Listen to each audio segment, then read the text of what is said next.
Disyembre, napasikat pa lamang ang araw, buong pagmamalaking naglakbay ang Paportabo patungo sa lalawigan ng Laguna.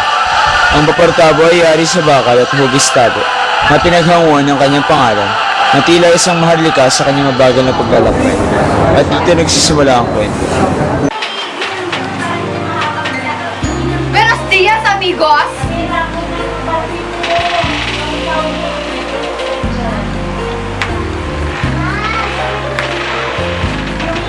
Busy talaga mga Indian, mga mangmang.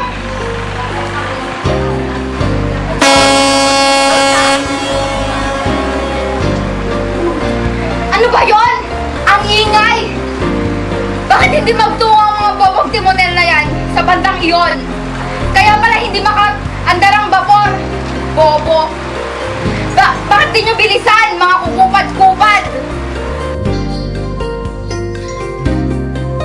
Ang problema hindi sa vapor, kundi sa lawa. Talagang walang maayos na lawa sa lupain ng mga Indio. Aba, napakadaling problema lang yan. Bakit hindi nyo pa masolusyonan? Magukay ng malaking kanal na mula sa bunganga ng ilog hanggang sa Maynila. At ang mga lupang mahuhukay ay itapon sa dating ilog. Ngunit wala silang mga salapi.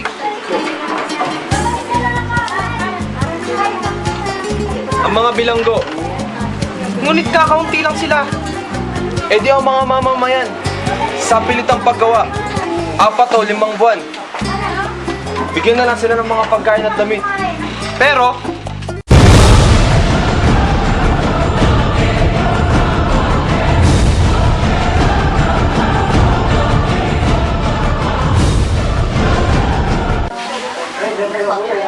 Siya nga pala, ano ang sabi ng amain mo kay Paulita?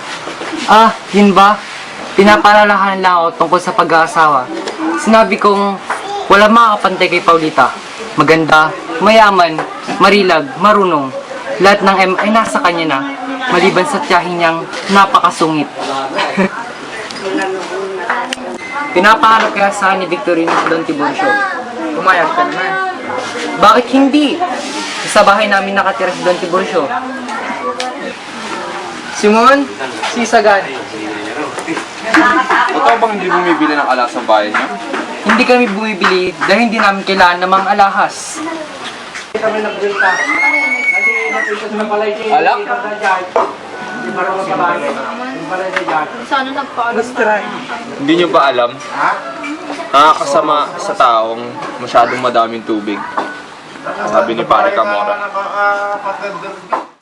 At pakisabi naman na mas nakabuti sa kanya ang pag-inom ng tubig kaysa serbesa upang hindi maging bulong-bulungan. Hindi ka naman gumawa ng maganda. Katulad na yung iba, yung nahirap. Sabi niya, nahirap. Bakit kasulit mo naman ngayon, Sagan? Ewan ko ba? Parang natatakot ako sa taong iyon. Hindi mo ba siya kilala? Siya ang tagapayo ng Kapitan General. Ah, ganun ba? Eh, dumadalaw din ba siya kay Kapitan Tiago? Oo kaya, una niya itong dinalaw noon pa. Kaya pinaghihinalaan siyang kaagaw ng pamalaan.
Pares, hindi. Gobernador, gawin niyo na lahat ng gusto niyong gawin sa akin. Alam ko wala akong pinag-aralan. Ngunit ako'y nagbanat ng buto. Namatay ang aking asawa at anak sa pagtulong sa akin.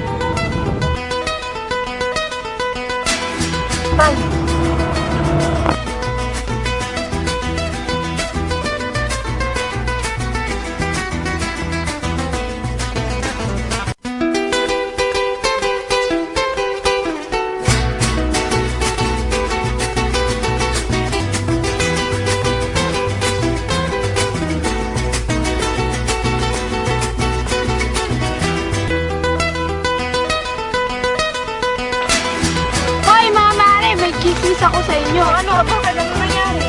Tandang si Elo, nagpipina daw. Hala, kawawa naman siya. Wala akong kinalaman dyan. Sus Mariosep! Makasalanan kasi ang anak niya. Hindi marunong magdasal, Sus Mariosep.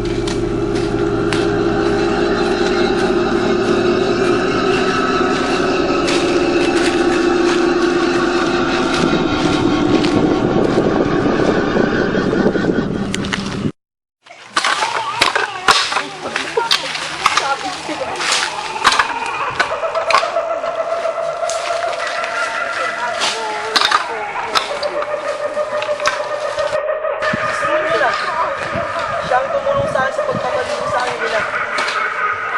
Ngunit sino si Ibarra?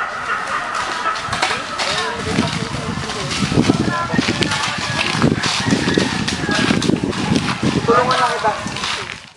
Ginoo, 13 taon nang nakakalipas nang tulungan niyo akong ipalibing ang aking ina. Isang taong ginagalang at isang taong ang alam ng lahat ay patay na. Basilio, natuklasan mo ang aking lihim. Nasa kamay mo ngayon ang aking buhay. Ako ay nangangailangan ng katarungan tulad mo. Kailangan natin magtulungan. Naglagalag ako sa sariling bayan. Nag-ipon ng malaki at ako ngayon magbabalik upang durugin ang pamahalaan. Bakit nilalakad niyo ang Akademya ng Wikang Kastila?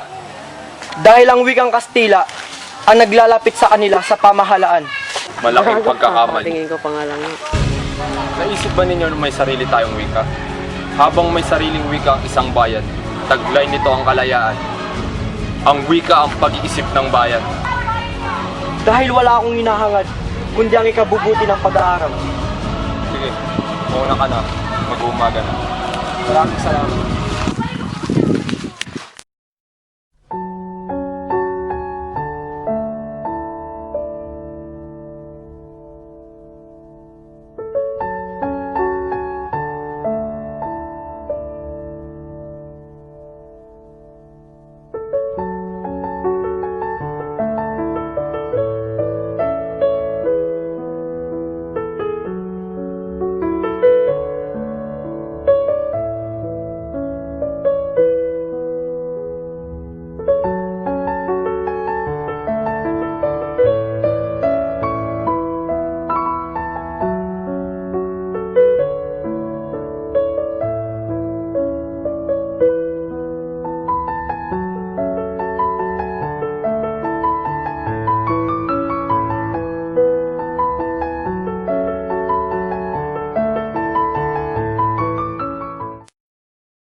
Oh, Mare!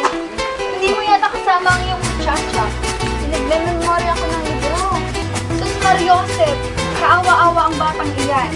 Lumaki ritong di nakabuting itinanim ng balang. Maka-50 beses ko nang pinabasa ang isang libro. Ngunit ni isang salita wala siyang natandaan. Pa, gusto ko nito! Sige anak, kunin mo lang yung gusto mo. Hey, Simon, meron ka bang hindi na may brilyante? Ang ganda naman pala nito! Wow!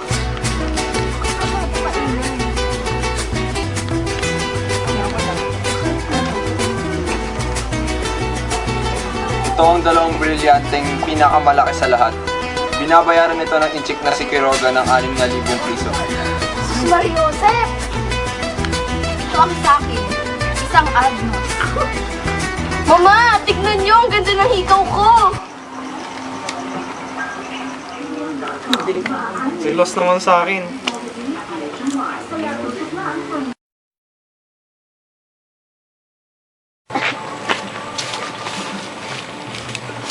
Anak? Bakit? Nay, ayoko niyang mag-aral. Tiisin mo, anak. Di mo alam ang hirap na dinanas ko pangkita sa pag-aaral. Nay, ayoko na. Hindi ko na kaya. Anak, ang buhay.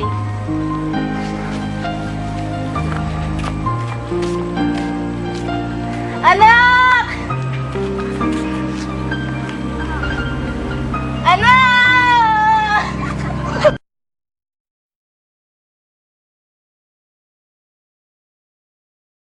Hindi ako naniniwalang bilog ang daigdig. Ibang lang may sabi nito, tulad ng eswitang seki, dahil sa ginawa nitong pagtatatsulok sa ustigo. Ano ang hugis ng daigdig? Placido. Oblique spheroid po. At sino naman may sabi nito? Palibasa kasi, liban ka ng liban sa klase.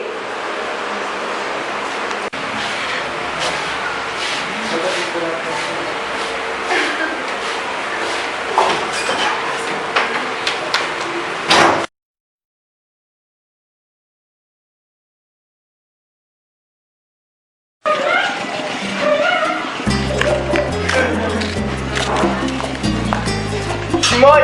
Andiyan ka ba? Simon! Simon? Hindi mga kapatid, pumasok ka muna. Simon, maaari ba akong manghiram sa'yo ng pera? Nais ko kasing pumunta ng Hong Kong. At bakit? Mabuti sumama ka muna sa akin.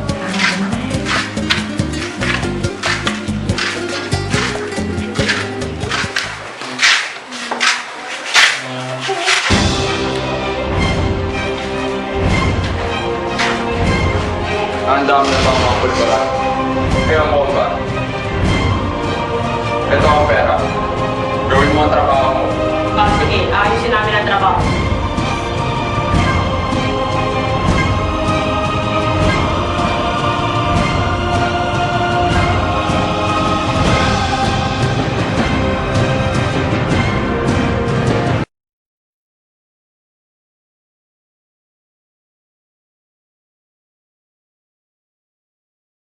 Talaga lupain ng panukala. Ipagpabayan mo na yan sa pamalaan.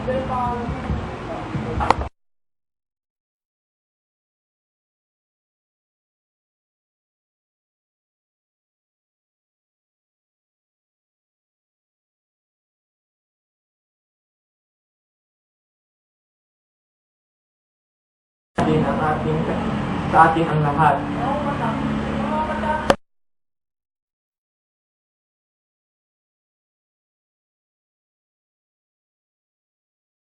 Ipagpag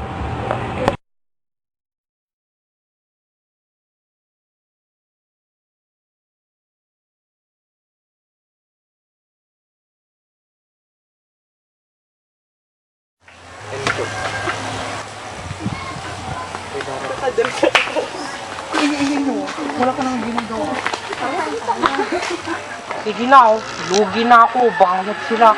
Sige, tutulungan kita sa pagtingin sa kanila. Babawas ko na rin ang utang mong 9,000 ng 2,000. Kung